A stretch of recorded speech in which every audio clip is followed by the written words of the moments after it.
สวัสดีทุกท่านเข้ารถเว็บซีทีที่ตามไปอย่างสูงเนาะมาเด้อมื้อนี้มากินกับปุ่นเนาะกับปุ่นปนป่าสะขิงเนาะมาเด้อมาแซมกันกับปุ่นปนป่าสะขิงเนาะมันสิหอมขิงเฮาขัวขิงใส่เนาะขัวขิงหรือว่าจีขิงใส่เนาะกับปุ่นปนป่าใส่ขิงผู้ใดยังบ่ทันได้เคยกินลองเฮ็ดกินเบิ่งเด้อแซ่บเนาะปนป่าเฮ็ดคุ้นๆแล้วก็จีขิงใส่หรือว่าขัวขิงใส่มันสิหอมขิงเนาะ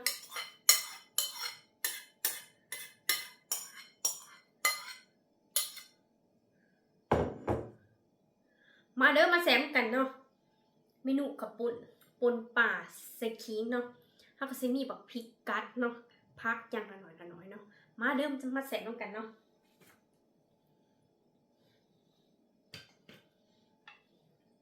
อาหารบ้านเฮามันต้องกินผักหลายๆเนาะมันจังแซ่บมาเด้อ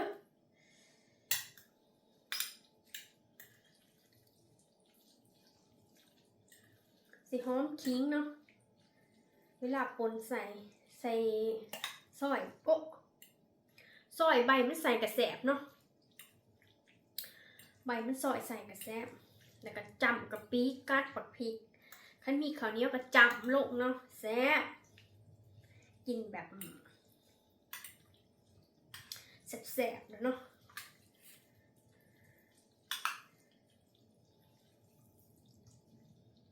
มาเดี๋ยวมาแซมกัน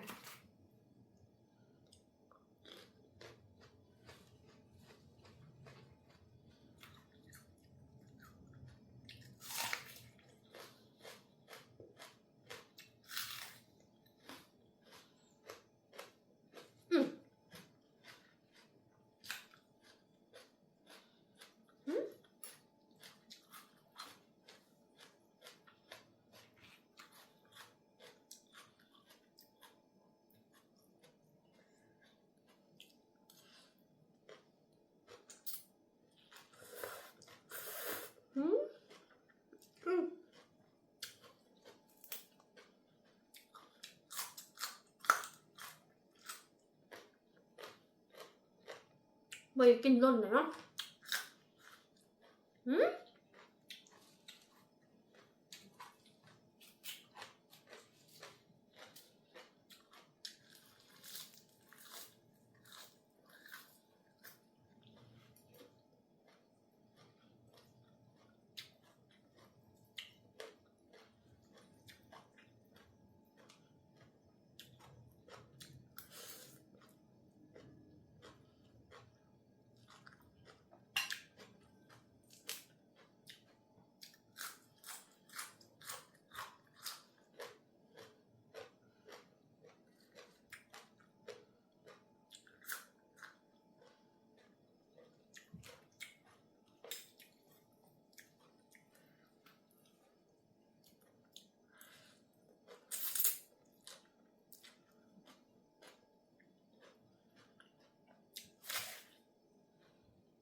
เกือบขม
ขั้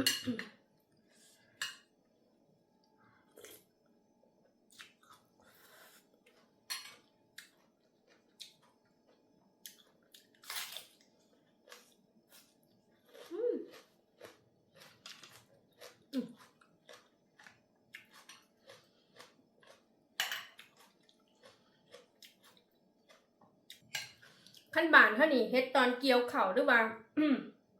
ลำหน้าหรือว่าเฮ็ดกินตอนเช้าตอนแรกเนาะจำเขาคือว่าแซ่บๆเนาะกินกับปุ่น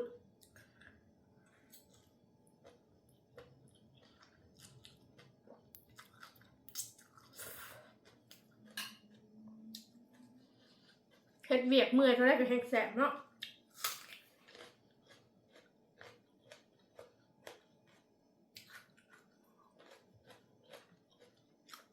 ให้พูดละถ้วยต้องเอาข้าวจำถ้าสั่งกับปุ่นบ่พอเนาะ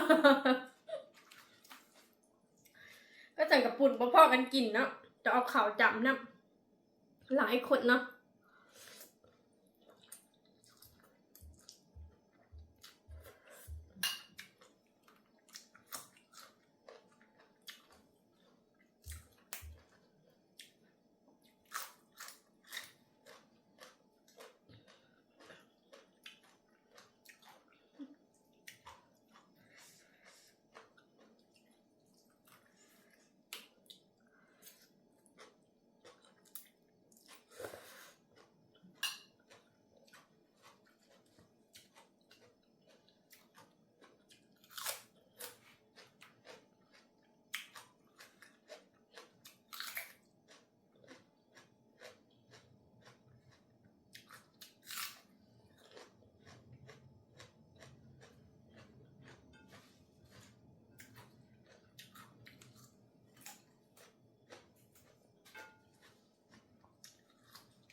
ไปทางบัดผู้เนาะจะได้กินร้ายกับปุ่นน้ำเค็งเขาจะเฮ็ดเป็นหาไว้เนาะ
ตะ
กี้ไปแลนด์โดนได้พอ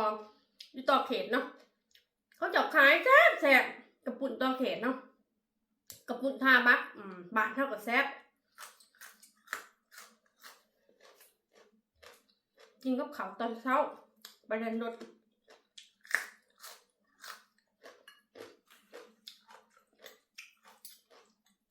แต่ละมื้อเนี่ยเขาไปออกแลนด์รถเนาะเราไปในเช้าวัน3 โมงเช้าหรือว่า5 โมงเนาะจะถือข้าวไปนับเนาะไปจับข้าวกับปุ่นต่อเขต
ฝากด้วยทุกท่านถ้ามาคลิปนี้ก็ฝากกดไลค์กดแชร์กดเป็นกำลังใจเลยจ้ะคลิปหน้าจะให้กินย่างมึงคอมเมนต์มาเลยจ้ะ